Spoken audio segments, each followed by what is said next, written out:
회당장 야이로가 급하게 예수님을 찾아왔습니다.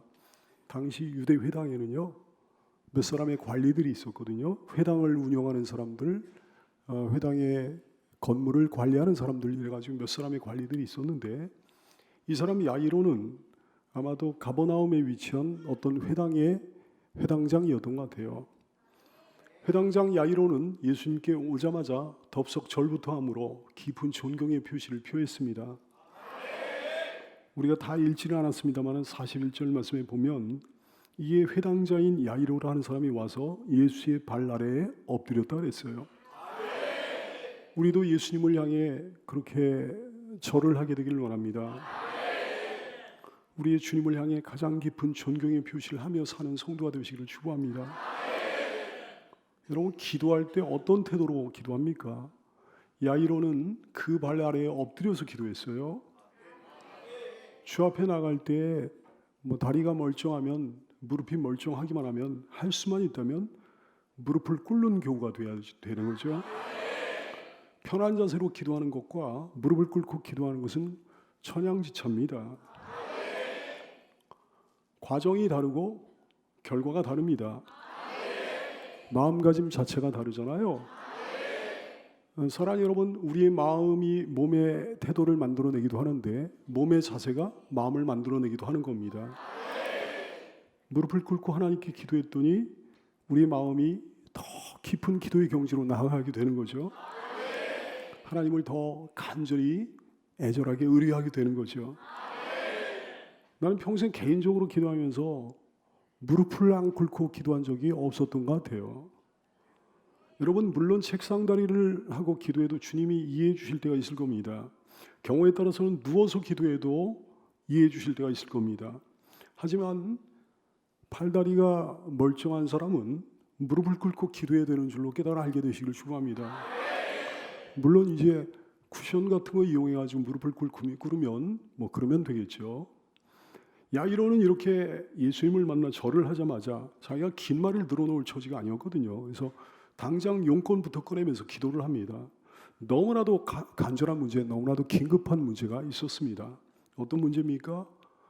41절, 42절 말씀, 예수의 발 아래에 엎드려 자기 집에 오시기를 간구하니 이는 자기에게 12살 된 외딸이 있어 죽어가미로라 그랬어요. 너무 위급한 상황입니다.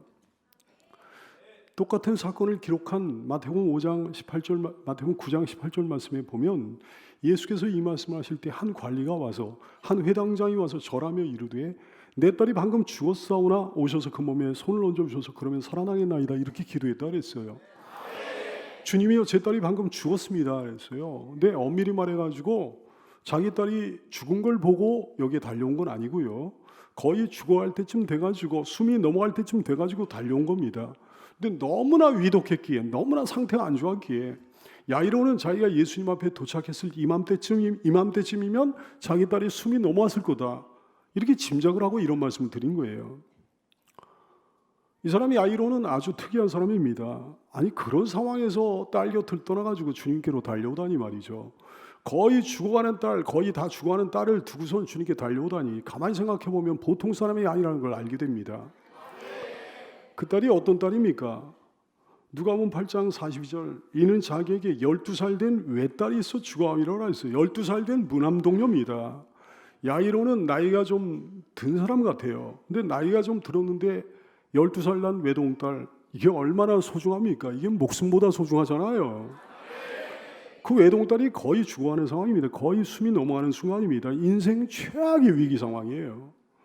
보통 사람 같으면 이런 상황 속에서 어떻게 하겠습니까? 허둥지둥할 겁니다.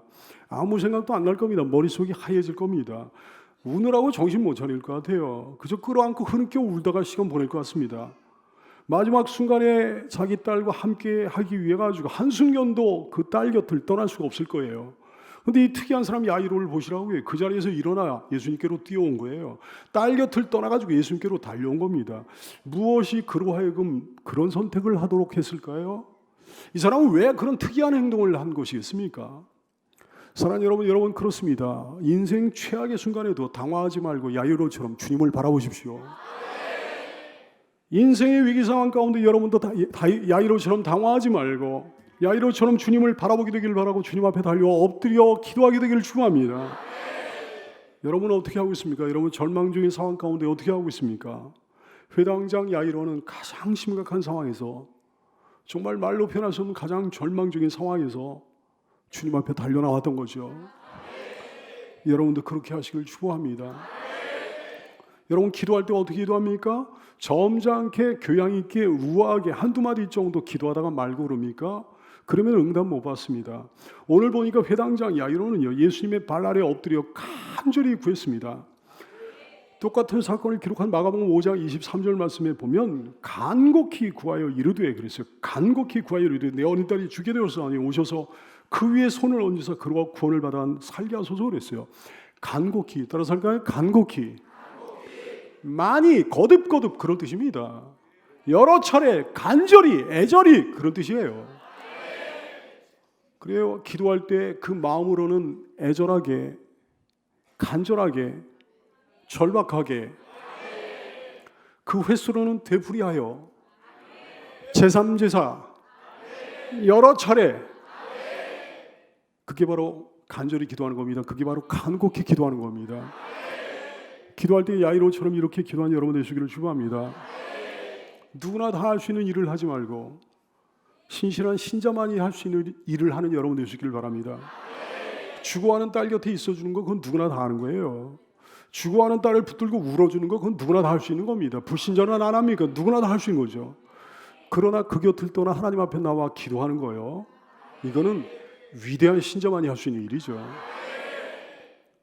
이에 회당장인 야이로라는 사람이 자기 딸 곁을 떠나서 여기로 와서 예수의 발 아래에 엎드려 자기 집에 오시길 간구했다 그랬어요. 이것이 옳은 태도죠. 이것이 신실한 신자의 갈 길이죠. 근데 전자가 후자를 판단하고 비난하고 나무라는 경우가 얼마나 많습니까? 불신자가 그런 신자를 판단하고 비난하고 나무라는 거, 그거는 이해가 돼요. 왜냐하면 그들은 아무것도 모르니까, 어차피 영적인 원리를 모르니까 말이죠. 근데 교회 다니는 불신자가 그런 참된 신자를 판단하고 비난하고 나무라는 거, 이건 역겨운 일 아니겠습니까? 야, 저 사람 어떻게 저럴 수가 있나? 자기 딸 곁에 있어줘야지 어떻게 저럴 수 있나? 판단하고 비난하고 나무라고 그러는 거 역겨운 일이죠. 야이로는 예수님께 찾아와가지고 예수님의 안수를 청했습니다. 우리 딸의 몸에 손을 얹어주셔서 우리 딸 낫게 하여 주시기를 원합니다. 안수는 굉장히 오래된 의식입니다. 신적인 능력을 전달하는 행위예요. 신적인 복을 전달하는 행위입니다. 치료하는 행위요. 그 옛날에 선지자들도 병자들에게 손을 얹고 기도했습니다. 예수님도 안수하셨습니다. 사도들도 안수했습니다. 그 안수의 의식은 오늘날까지 이어지고 있는 거죠. 여러분이 안수자의 능력도 물론 중요하지만 안수받는 자의 믿음과 사모함도 그에 못지않게 중요하다는 사실을 알아야 되겠습니다. 회당장 야이로의 이 믿음을 보십시오. 마태복음 9장 18절 말씀 보니까 예수께서 이 말씀을 하실 때 한 관리가 와서 절하며 이르되 내 딸이 방금 죽었사오나 오셔서 그 몸에 손을 얹어 주시기를 하면 그러면 살아나겠습니다 그랬어요. 아예 단정을 줘가지고 얘기합니다. 그러면 살아나겠나이다. 그런 믿음이 있었기에 죽어가는 딸을 놓아두고 여기에 달려온 거죠. 죽어가는 딸로 인한 애절하고 사모한 마음이요, 안수받으면 내 딸 살아날 거라고 믿는 놀라운 믿음이요, 이것이 기적을 일으킨 거죠. 이런 믿음으로 안수받는 여러분 되시길 바랍니다. 이런 마음으로 안수받는 성도가 되기를 축원합니다.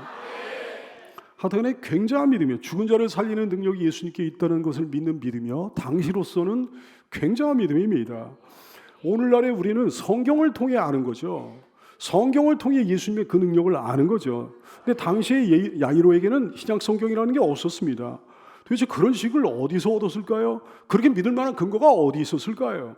아직 예수님이 죽은 자를 살리는 기적을 나타내 보인 적이 없으셨을 때입니다. 그러므로 야이로도 그런 소문 한 번도 들어본 적이 없을 거예요. 근데도 야이로는 단호하게 말하는 거예요. 우리 딸이 지금쯤 죽었을지라도 주님이 가셔서 안수하시면 살아나게 될 것입니다. 얼마나 순진한 사람인지, 얼마나 순수한 사람인지, 얼마나 단순한 사람인지요. 단순무식한 사람이에요. 본 적도 없고 들은 적도 없는 것을 아무 의심도 없이 덮어놓고 믿다니, 이분의 믿음이 얼마나 부러운지요. 이런 순진하고 단순한 믿음이 어디 있습니까? 이런 놀랍고 위대한 믿음이 어디 있습니까? 사랑하는 여러분이요, 여러분도 야이로처럼 부활의 주님을 믿으십시오. 여러분도 권능의 주님을 믿으십시오. 회당장 야이로의 어린애 같은 믿음, 절대신앙, 사랑하는 여러분, 여러분은요 인간적으로 볼 때 힘들다고 여겨지는 어떤 일을 기도제공으로 삼아가지고 하나님께 기도할 때 어떤 식으로 기도합니까? 이런 식으로 기도하지 않을까요? 주님, 주님의 뜻이 어디 있는지 제가 알 수는 없습니다. 근데 주님의 뜻이 있다면, 주님의 뜻이라면 도와주시길 원합니다. 이거 훌륭한 기도입니다. 주님의 뜻을 여쭙는 믿음의 기도죠. 내 뜻대로 말고 주님 뜻대로 되게 하여 주시길 원합니다. 이런 믿음의 기도예요. 하지만 정말 훌륭한 기도로 아름다운 믿음을 가지고 이런 기도를 하는 경우도 있지만 믿음이 없어서 이런 기도를 하는 경우도 있는 거예요. 뭐 이렇게 완곡하게 한 발 빼고 기도하는 거죠. 아마도 만약에 그런 사람이 오늘 야이로가 한 기도 같은 기도를 했다고 한다면 이런 식으로 기도했을 거예요. 오셔서 그 몸에 손을 얹어 주시길 원합니다. 여기서 기도를 끝냈을 거예요. 그러면 살아날 겁니다. 이런 말은 안 했을 거예요. 이런 말은 절대 안 할 거예요. 한 발 빼고 기도하는 거죠. 도망갈 구멍을 마련해 놓고 기도하는 거죠. 현실과 소망 사이에서 엉거주춤한 기도를 하는 거죠. 현실적인 불가능과 주님의 능력 사이에서 엉거주춤한 기도를 하는 거죠. 회당장 야이로의 기도는 그런 기도가 아니었습니다. 100% 믿음의 기도였어요. 전폭적인 신뢰, 전폭적인 확신이요. 단호합니다. 꼼수가 없습니다. 순전합니다. 단순합니다. 여기는 복잡한 사람들이요 야이로처럼 단순해지게 되기를 축원합니다. 믿음이란 뭔가, 믿음을 이런 식으로도 정의할 수 있겠습니다. 믿음이란 자신을 단순화시키는 게 믿음입니다. 복잡한 사람 믿음 못 갖잖아요. 복잡한 사람 신앙생활 못 하잖아요. 왜 복잡해집니까? 알량한 지식이요, 알량한 되도 않는 경험이요, 여기저기서 주워들은 얘기요, 자기가 살아오니까 자기가 지금까지 살아온 경험으로 보니까 자기의 지식으로 보니까 그건 아니더라 얘기야. 그 머리가 복잡한 거예요. 신앙생활 못하죠. 믿음을 가질 수가 없습니다. 다시 한번, 믿음이란 뭔가, 자신을 단순화시키는 게 믿음입니다. 하나님의 말씀하셨으면 그게 옳다고 믿는 게 믿음이에요. 모든 복잡한 것들을 내려놓고 단순해지는 게 믿음입니다. 주님은 이런 사람 사랑하십니다. 주님은 이런 사람에게 역사하십니다. 이런 사람이 주님께 응답받습니다. 이런 사람이 하나님께 복을 받습니다. 이런 사람이 형통해지는 겁니다. 이런 사람이 기적을 보게 되는 겁니다. 이런 사람이 쓰임받게 되는 거죠. 자, 어떻게 됐습니까? 주님은 당장 일어나 야이로의 집에 가셨습니다.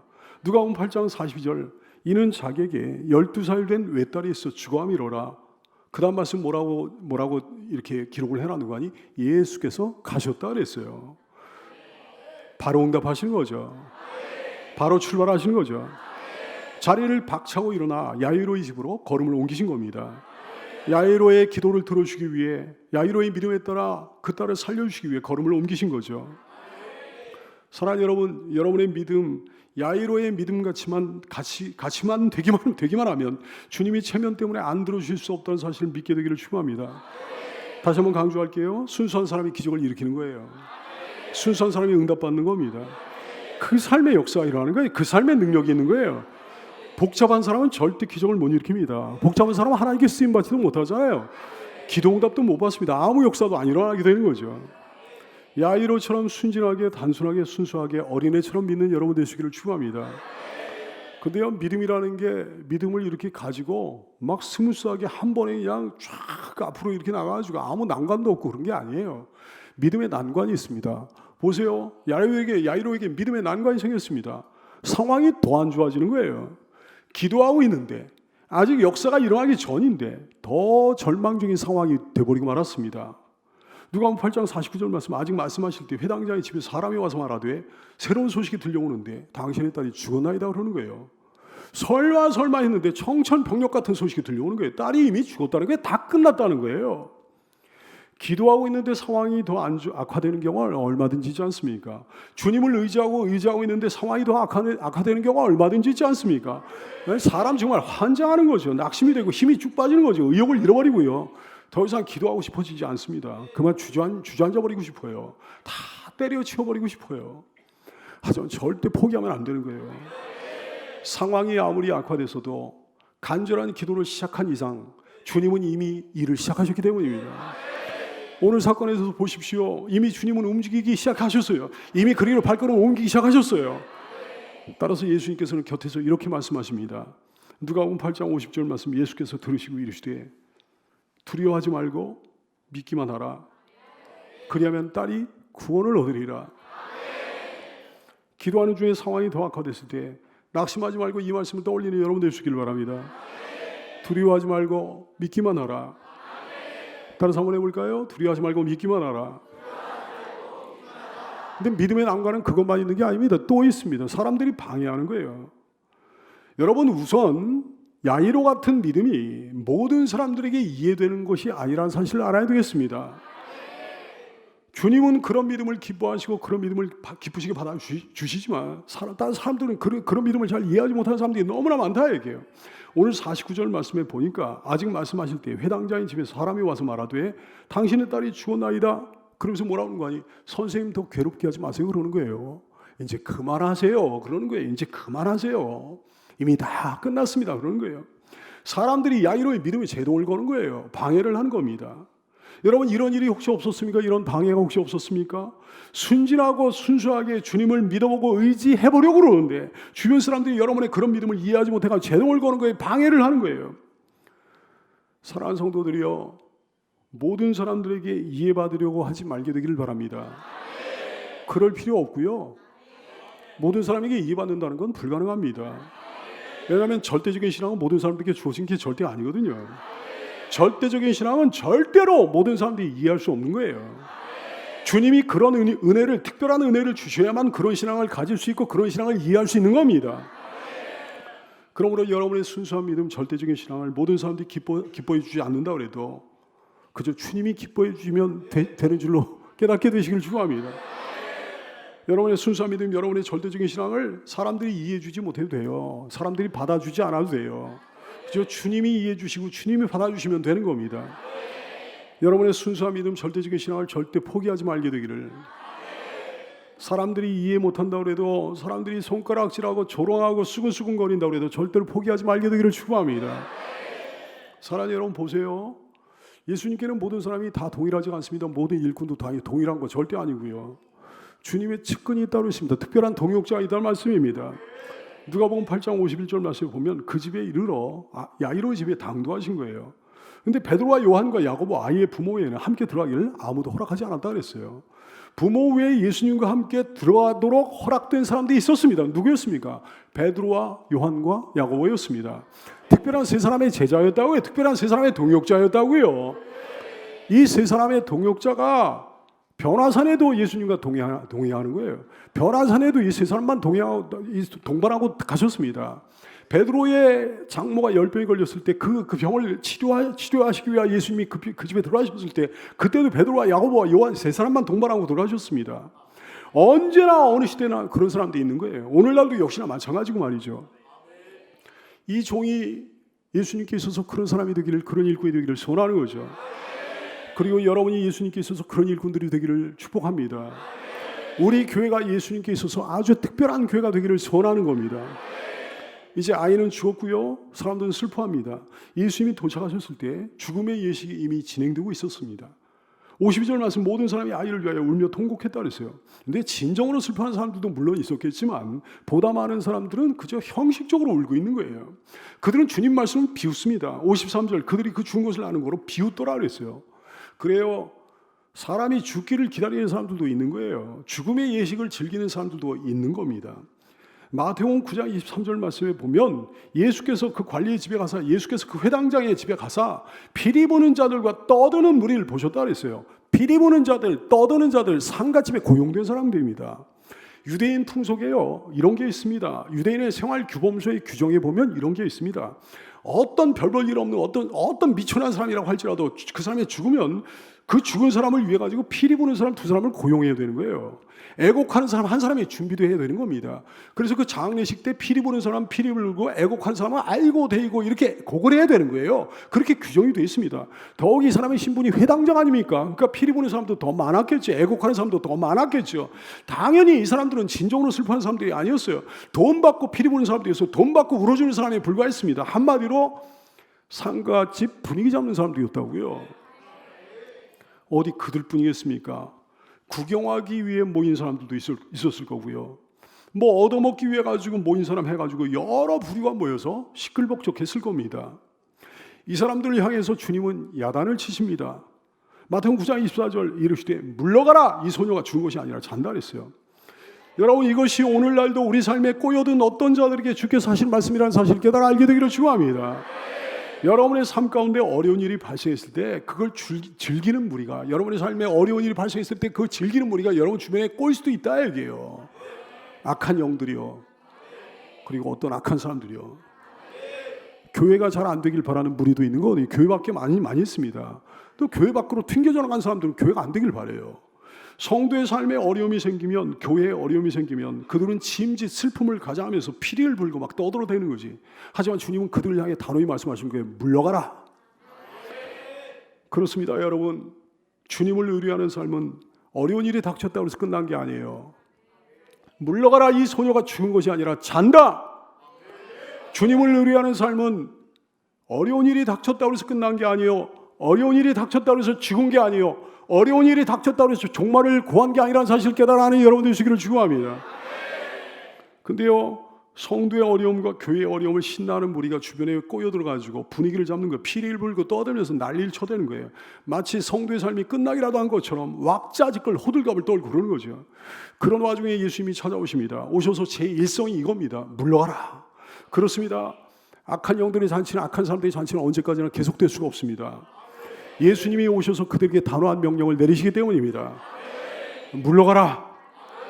주님은 이어서 말씀하시는 거예요. 이 사람의 인생 아직 끝나지 않았는데, 아직 끝나지 않았다 그러시는 거예요. 오늘 본문에서 뭐라고 그러십니까? 이르시되 물러가라, 이 소녀가 죽은 것이 아니라 잔다. 성도의 아픔과 절망을 반가워하면서 축제를 벌이던 악한 영들, 성도의 아픔과 절망을 즐기던 어떤 악한 사람들은 주님의 말씀을 비웃습니다. 그들이 비웃더라 그랬어요. 미완료 과거시제 용법을 썼습니다. 미완료 과거시제. 한 번 비웃고 끝난 게 아니라 얘기예요. 계속해서 비웃고 계속해서 수근수근 거렸다는 거예요. 좀 뭐 하는 거지? 뭐 하는 거지? 아이고, 웃기고 있네. 계속해서 그랬다는 거예요. 과연 어떤 사람들은 그렇게 비웃어올 거예요. 그들이 보기엔 끝난 것 같거든. 그들이 보기엔 소망이 하나도 없는 것 같거든. 그들이 보기엔 다시는 못 일어날 것 같거든. 그러나 여러분 아시죠? 그들의 비웃음은 금방 중단됐습니다. 그들은 더 이상 오래 수근거리지 못했습니다. 그들의 비웃음과 그들의 경멸과 그들의 조소와 그들의 수근거림이 중단될 날이 곧 오게 될 것입니다. 그날을 믿고 힘을 내는 여러분 되시기를 축원합니다. 예수님은 소녀의 손을 가만히 잡으셨어요. 54절 말씀, 예수께서 아이의 손을 잡고 그랬어요. 이 말씀이 떠오르는 대목 아니에요? 시편 37편 24절, 그는 넘어지나 아주 엎드러지지 아니하면 여호와께서 그의 손으로 붙드심이로다. 주께서 손으로 붙들어 주신 거예요. 여러분이 누워 있을 때, 여러분이 지쳐 있을 때, 여러분이 큰 어려움 때문에 널브러져 있을 때, 주님이 그 다정한 손으로 여러분의 손을 잡아주시는 거예요. 그 능력의 손으로 가만히 여러분의 손을 잡아주신다는 사실을 깨달아야 되겠습니다. 이어서 말씀하십니다. 달리다굼. 아람어거든요. 무슨 뜻인 거 아니에요? 소녀야 일어나라, 그런 뜻이에요. 아까 우리가 찬양했죠? 달리다굼이라는 찬양을 했죠? 소녀야 일어나라. 54절 말씀, 예수께서 아이의 손을 잡고 불러 이르시되 아이야 일어나라 달리다굼 그랬어요. 아이야 일어나라 달리다굼이라고 말씀하시니까 어떻게 됐습니까? 그 영이 돌아와 아이가 곧 일어났다 그랬어요. 말씀에 능력이 있는 거죠. 말씀에만 능력이 있는 거죠. 말씀의 능력을 수도 없이 많이 청하는 여러분의 일생이 될 수 있기를 축원합니다. 모든 어려움 가운데 믿음으로 간절히 구하면 주님은 반드시 일하십니다. 오셔서 우리의 대적들에게 잠잠하라, 물러가라 말씀해 주십니다. 그리고 쓰러져 있는 내 손을 잡고 일으키시면서 이렇게 말씀하십니다. 달리다굼. 일어나라. 힘을 내라. 근데 그걸로도 주님의 은혜는 끝난 게 아니었습니다. 55절 말씀에 보니까 그 영이 돌아와 아이가 곧 일어나거늘 예수께서 먹을 것을 주라 이렇게 명하셨다 그랬어요. 얼마나 자상하신 주님이신지요. 살아난 그 소녀에게, 그 아이에게 눈길을 돌리셨어요. 사람들에게 명령을 내리십니다. 이 아이에게 먹을 것을 주라. 살렸으면 되는 거 아닙니까? 살았으면 알아서 먹을 거 아니겠습니까? 근데 주님의 마음은 그게 아니었다 이게. 오랫동안 질병에 시달리면서 수척해진 아이의 몸을 예수님은 불쌍히 여기시고 계셨던 거예요. 회당장은 그것까지 기도한 건 아니었습니다. 거기까지 관심 가져달라 구한 건 아니었습니다. 그저 예수님께 살려달라 기도했을 뿐이에요. 하지만 기도하지 않은 것까지도 배려해 주시는 거죠. 구하지 않은 것까지 챙겨주시는 거죠. 그 주님의 사랑을 깨달아 아는 성도들 되시기를 축원합니다. 너무 놀라운 사건이죠. 부활.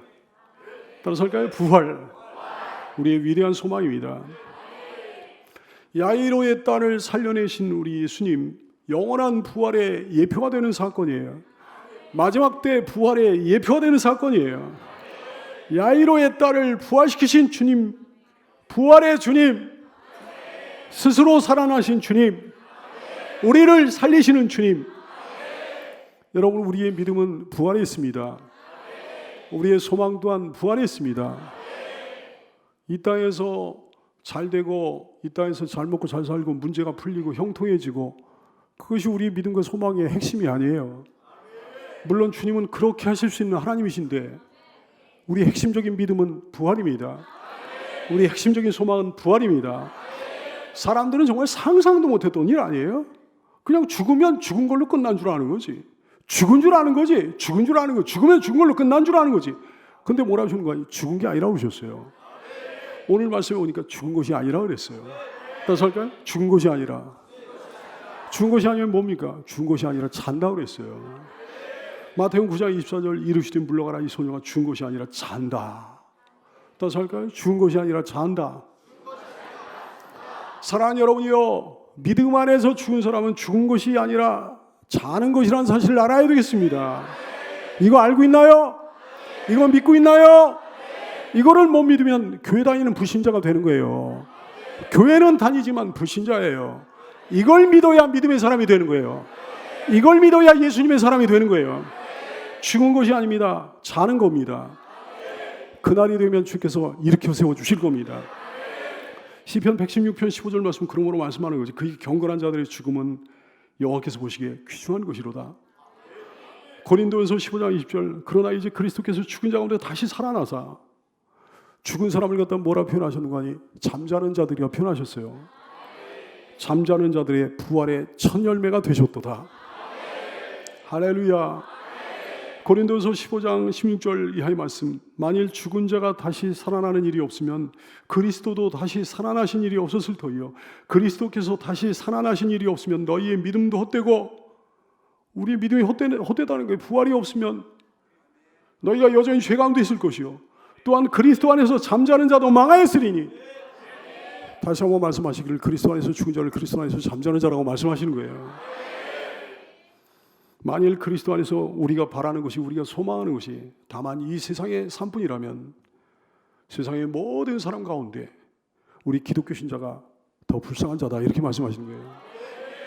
그 중에 제일 불쌍한 사람은 여기는 목사가 되겠죠. 그러나 여러분, 우리는 불쌍한 자들이 아닙니다. 더욱이 여기는 목사는 불쌍한 사람이 아닙니다. 그리스도 안에서 우리가 바라는 것이 이 세상의 산뿐이 아닌 까닭입니다. 그리스도 안에서 바라는 것이 우리가 따로 있기 까닭입니다. 영생이요, 천국이요, 부활이요. 부활의 주님을 찬양합니다. 권능의 주님을 찬양합니다. 부활의 주님을 의지합니다. 권능의 주님을 의지합니다.